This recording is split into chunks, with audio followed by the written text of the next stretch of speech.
Hola, hola, ¿cómo están? Hoy tenemos la clase más importante de todas. Hoy les voy a dar la clave de como empecé desde el principio diciéndoles que ustedes pueden saber la verdad de todo, de todas las cosas. Bueno, esta es la clase.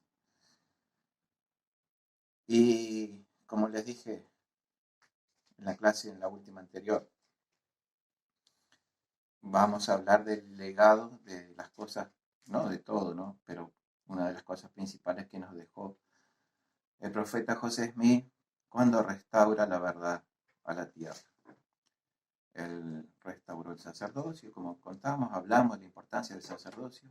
Todas las familias de la tierra son bendecidas gracias al sacerdocio por Abraham. ¿Tá? Y les conté de que José Smith tradujo un libro. ¿Tá? Ese libro, como escribí acá como el título, viene a ser la Biblia de las Américas. ¿Por qué la Biblia de las Américas? Porque es otro testamento de Jesucristo. ¿Tá? Al mismo tiempo que se escribía la Biblia en Israel, en el antiguo mundo, acá en América habían profetas que estaban escribiendo el libro de Mormón. ¿Tá? Se lo conoce como el libro de Mormón porque Mormón fue el profeta que hizo el resumen, la compilación de todas las principales enseñanzas de todos los profetas anteriores desde que llegaron a América hasta la época en que ese pueblo que seguía los mandamientos, que seguía a Jesucristo, fue destruido. Y él sella ese libro y lo esconde en la tierra. ¿Tá?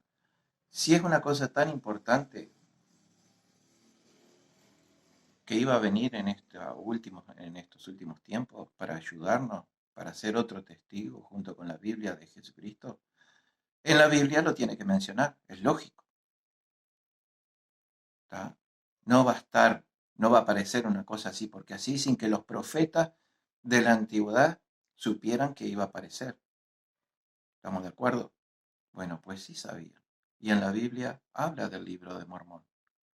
No dice directamente el libro de Mormón, pero nos da los detalles. Por ejemplo, para empezar, en Deuteronomio 19:15 dice que por boca de dos o de tres testigos se decidirá todo asunto. ¿Tá? La Biblia es un testigo, ¿verdad? De Jesucristo. Si yo tengo, digamos así, esto es una tabla, ¿no? Tengo una hoja, bueno, digamos que esto es una tabla. Si yo pongo otra tabla acá arriba y yo quiero que esto quede fijo, ¿qué tengo que hacer? Si le pongo un clavo solo, ¿esto queda fijo? No, porque se puede girar, ¿verdad? Con un clavo solo. Pero si yo le pongo dos clavos, ahí queda fija las dos tablas. Y se establece lo que digamos como dos testigos, la verdad. Estamos hablando de un testimonio de lo más importante para nosotros, que es Jesucristo. ¿Por qué es lo más importante? Por el mismo tema de entender si Jesucristo resucitó, si realmente era el Hijo de Dios. Porque hay millones de doctrinas que todos conocemos hoy día de que hablan de reencarnación y de muchas otras cosas que son contrarias a la resurrección. ¿Tá? Entonces tenemos que dejarlo bien claro y bien firme si Jesucristo realmente fue o no el Hijo de Dios y si resucitó o no. Ahí está la clave de todo. No les voy a leer, pero los invito a que ustedes lean. Yo les voy a ir haciendo un resumen de lo que dice la Biblia en cuanto al libro de Mormón. ¿Tá? Ya dijimos por qué era necesario, porque es otro testigo, ¿verdad? Es otro clavo para afirmar la verdad. Por ejemplo, en Ezequiel 37 del 15 al 19, ¿tá? En el, les exhorto que lean todo, ¿no? Pero yo, por ejemplo, en el 16, resumiendo, dice, le dice, es una revelación, ¿no? Que Dios o Jehová a Ezequiel. Dice, toma ahora, hijo de hombre, un palo y escribe en él para Judá y los hijos de Israel. Hablamos de las tribus, quién era Judá, que es una de las tribus de Israel, ¿verdad? Ya lo enseñamos.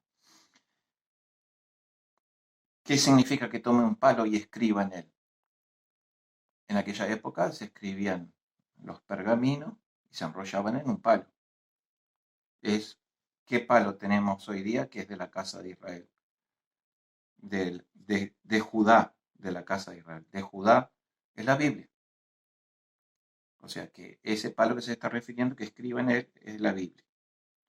Dice, siempre en el 16, dice, toma después otro palo y escribe en él para José, palo de Efraín, y para la casa de Israel y sus compañeros.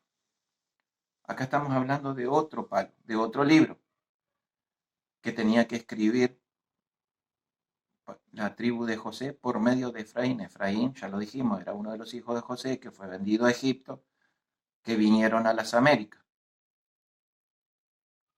¿Está? Hablamos de las tribus y dimos un adelanto. Ahora les voy a contar bien esa historia. Bueno, o sea que está hablando de otro libro. ¿Está? Dice en el 17 y después sigue aclarando en el 18, dice, júntalos luego para que sean uno solo en tu mano. O sea que, ¿cuál es el propósito de que escriba esos dos libros? Para que sean uno solo en qué, en propósito, en testificar de Jesucristo. ¿Está? Y léanla, estudienla todos esos versículos porque es bien importante. ¿Dónde más, por ejemplo, habla la Biblia del libro de Mormón? Los invito a que lean Isaías 29, todo el capítulo, que habla del libro sellado. ¿Está? Empieza hablando, les voy a hacer un resumen para que lo entiendan cuando lo lean. Empieza hablando en el versículo 1 de Ariel. Ariel es la ciudad donde la que conquistó y la estableció como su centro de poder David, Ariel, ¿tá? Antes que fuera llamada Jerusalén. ¿Tá? Y dice, en el capítulo 1, y dice, como que se lamenta, dice, pobre Ariel, ¿no? Y dice en el versículo 1, en el versículo 2 dice, y será a mí como Ariel. O sea que está hablando de otra ciudad tan querida como la ciudad de David, pero que no era esa, era otra Ariel, ¿verdad? Y dice que va a ser destruida en el versículo 3. Y después que es destruida, dice en el versículo 4, que hablará desde la tierra, susurrará desde el polvo. Como una ciudad que fue destruida va a susurrar, una civilización muy querida para Dios, ¿no? Porque estamos hablando que son los descendientes de José, la rama más amada de Abraham. Abraham era el hijo que más amaba, era José, y Efraín el nieto más querido. Y es esa rama que iba a escribir este libro y que iba a susurrar desde el polvo. ¿Tá? O sea, después que sea destruida, que susurrará desde el polvo, está hablando de que van a dejar escritos enterrados que van a llegar hasta nosotros para contarnos esas cosas. Pero no termina ahí, porque en el versículo 7, por ejemplo, dice que todos seguirán haciendo guerra contra Ariel, contra esa civilización que dejó esos escritos, aunque estén destruidos. En el versículo 8 aclara, dice, ¿cómo será esa guerra? Dice que es como una guerra de palabras y de ideas y de teorías, porque dice que será como un sueño de visión nocturna, que van a soñar que comen, pero cuando se despiertan van a estar con hambre. ¿Tá? Ese tipo de guerra van a seguir haciendo en contra de esta civilización de Ariel, que escribió estas cosas, ¿no?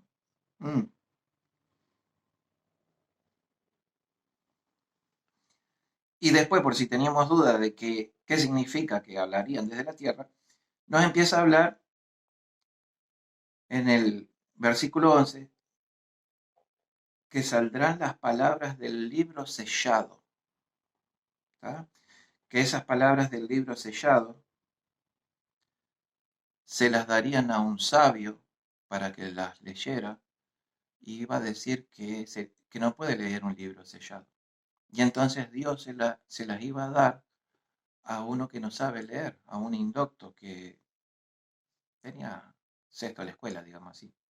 Bueno, ese indocto que no sabía leer, porque estaban escritos en un egipcio reformado, era el idioma en que estaba escrito ese libro, fue José Smith el que lo tradujo. Y sí, sucedió. Martin Harris llevó a un,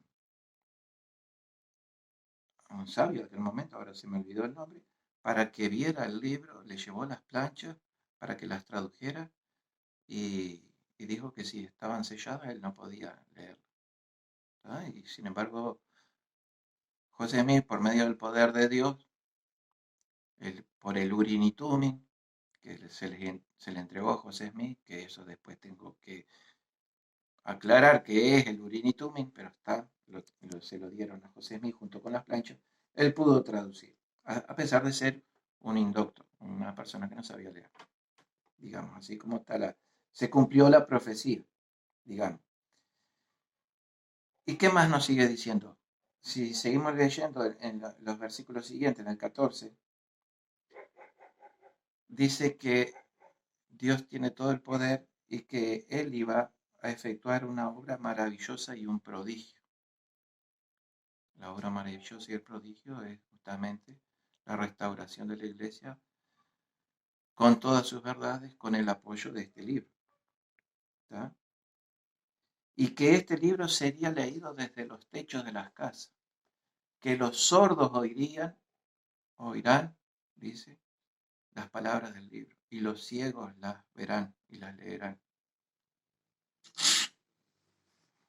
Hoy en día con la tecnología que hay, por internet, porque el libro está en internet, se lo puede leer, viene del techo de la casa. Y los ciegos hay braille, en aquella época no había. Los sordos, bueno, hay muchas maneras de que ellos pueden llegar hoy día a leer el libro, ¿no? Eh,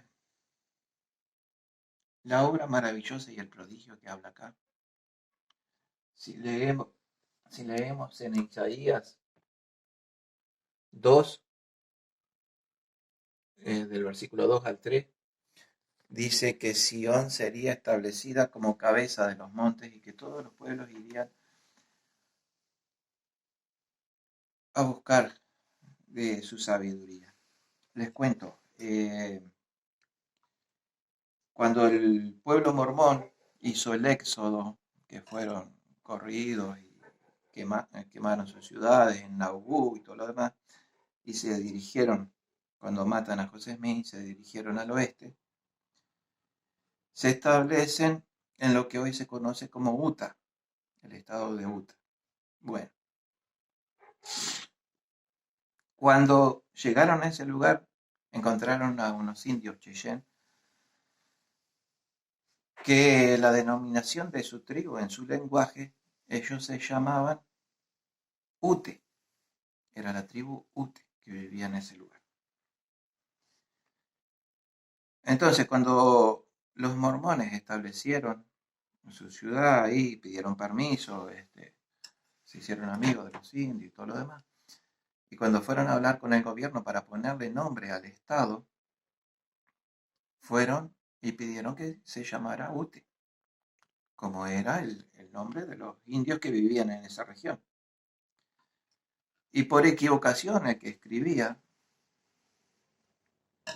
que entendió mal, escribió Uta, como está escrito hasta hoy día, el nombre. Cuando regresaron con todo La documentación le contaron, miren, pusimos el nombre de acuerdo al nombre de ustedes. Y van los indios y le dicen, sí, pero acá Uta significa otra cosa, no es el nombre nuestro. Disculpen, ¿no? Se equivocaron, bueno, trataremos de arreglarlo. Dice, no, no, dice, está bien. Lo que significa es cabeza de los montes, el pico más alto.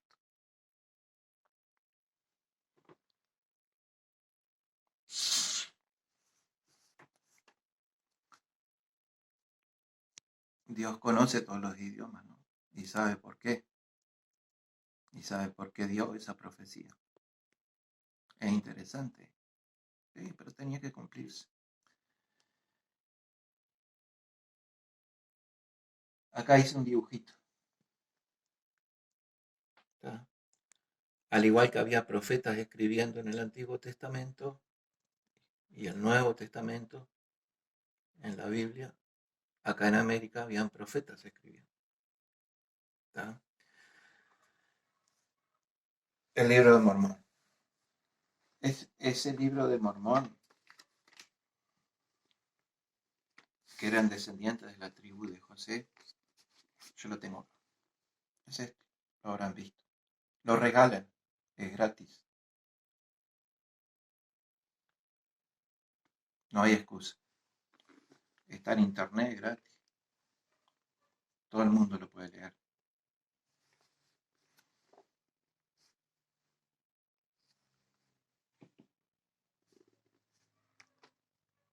Yo, les voy a contar mi historia con él. Tendría y 9 años, 8 o 9 años.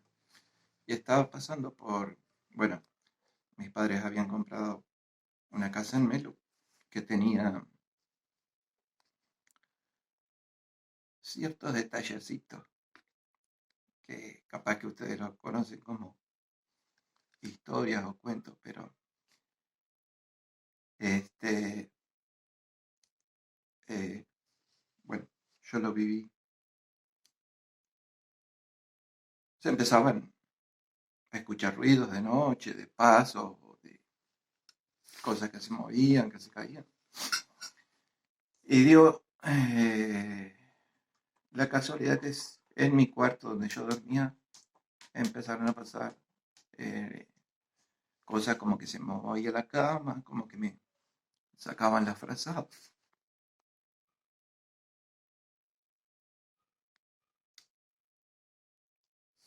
Fue,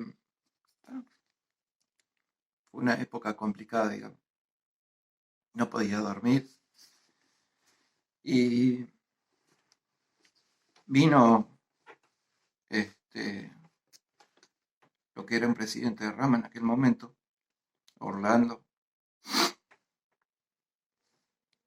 y le dijo a mi madre, ¿y por qué no le das a Rómulo que lea todos los días? Él sabe leer. Sí, sí, sabe leer. Yo no sabía mucho, ¿no? Creo que todavía no aprendí, pero este, que lea todos los días un capítulo del libro de Mormón y lo deje abierto al lado de la cama.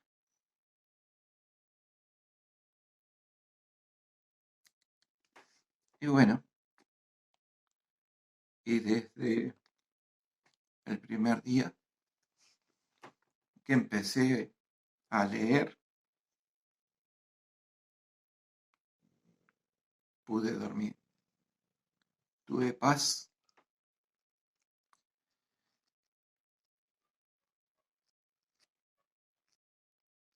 Y lo leí como quien lee un libro de cuentos, tratando de entenderlo como una novela.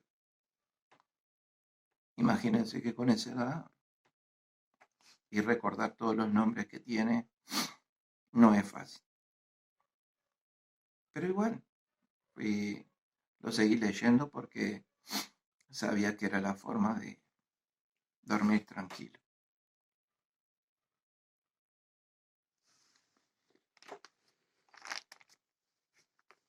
Y demoré como un año y pico tal vez en terminar de leerlo. No tenía apuro tampoco, ¿no? Pero llegó el día en que estaba terminando de leerlo. ¿Tá? Acá me enteré de que 2 familias habían salido por el desierto caminando con sus carpas, construyeron un barco, llegaron hasta lo que hoy conocemos como América, se establecieron acá, fueron los constructores de todas esas ciudades, esas ruinas que conocemos hasta hoy día, de los mayas, los incas, los aztecas, porque se fueron dividiendo y fueron encontrando otras civilizaciones que se mezclaron y fueron compartiendo sus historias y llegó el día en que Jesucristo nació en Jerusalén y la señal que se dio acá fue que hubo un día, una noche y un día como un solo día. De noche no se oscureció. Así que ellos acá en América se enteraron que había nacido Jesucristo. El día que muere Jesucristo hubieron 3 días de completa oscuridad. Hubieron muchos cambios sobre la tierra. Ciudades enteras quedaron bajo tierra. Que eso es algo de lo que yo les conté, que mi padre me contaba cuando éramos chicos y salíamos al campo. Lo cuenta acá en el libro Mormón, esos cambios. Y después del tercer día, Jesucristo mismo, ya resucitado, vino a visitarlo y les enseñó. Y esas enseñanzas están acá en el libro Mormón. Pero lo que yo les quiero leer ahora es el desafío de Moroni, que es el último que escribe en el libro Mormón y oculta las planchas. Y en el libro de Moroni, en el capítulo 10, en el versículo 2, empieza diciendo: y sello estos anales, recuerdan que hablamos del libro sellado, que menciona la Biblia, y sello estos anales, después que os haya hablado unas palabras por vía de exhortación. Y aquí quisiera exhortaros a que cuando leáis estas cosas, si Dios juzga prudente que las leáis, recordéis cuán misericordioso ha sido el Señor con los hijos de los hombres desde la creación de Adán hasta el tiempo en que recibís estas cosas, y que lo meditéis en vuestros corazones. Recuerdan todas las clases que yo les di, contándoles de los profetas y todas las enseñanzas, todo lo que ha hecho Dios por nosotros, el sacrificio de su Hijo. Recordar, meditar, todas esas cosas. Y si cuando recibáis estas cosas quisiera exhortaros a que preguntéis a Dios el Eterno Padre, en el nombre de Cristo, si no son verdaderas estas cosas. Y si pedís con un corazón sincero, con verdadera intención, teniendo fe en Cristo, Él os manifestará la verdad de ellas por el poder del Espíritu Santo. Si hacen una oración pidiendo para saber si el libro Mormón es verdadero, pero solamente con la intención de discutir para decir, a mí no me dijo nada, no le va a contestar. Si es sincero, si realmente quieren saberlo, les va a contestar por medio del Espíritu. Y sigue diciendo, y por el poder del Espíritu Santo podréis conocer la verdad de todas las cosas. No solamente si del libro Mormón es verdadero. Todo lo que quieran saber, lo pueden pedir a Dios. Yo cuando leí esto, tendría como 10 años ya, ¿no? Demoré un año y pico. Me arrodillé al lado de mi cama y oré. Como se hace una oración, se empieza en el nombre de nuestro Padre Celestial. Se agradece por lo que quiera agradecer, por el día, por el trabajo, por la salud. y después se pide. Ahí se pide lo que ustedes quieran. Se habla sinceramente. En este caso, después que lean el libro, pregúntenle, háganle preguntas de sí, no. Todas las preguntas a Dios son de sí y no. Él va a contestar con sí o con no. Pregúntele, ¿el libro de Mormón es verdadero? Él les va a decir sí o no. La oración siempre se termina en el nombre de Jesucristo. ¿Y cómo es la respuesta? Por medio del Espíritu. ¿Cómo se siente? ¿Cómo se sabe que sí? Si sienten un ardor en el pecho,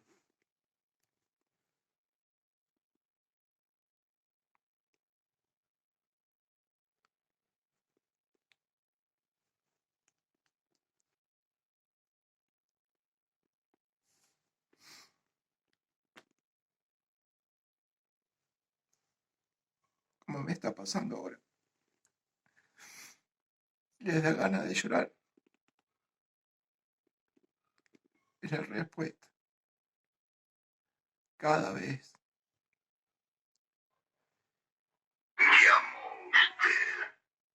cada vez que le pregunten, Él lo va a confirmar por medio del Espíritu, con ese gozo en el pecho, que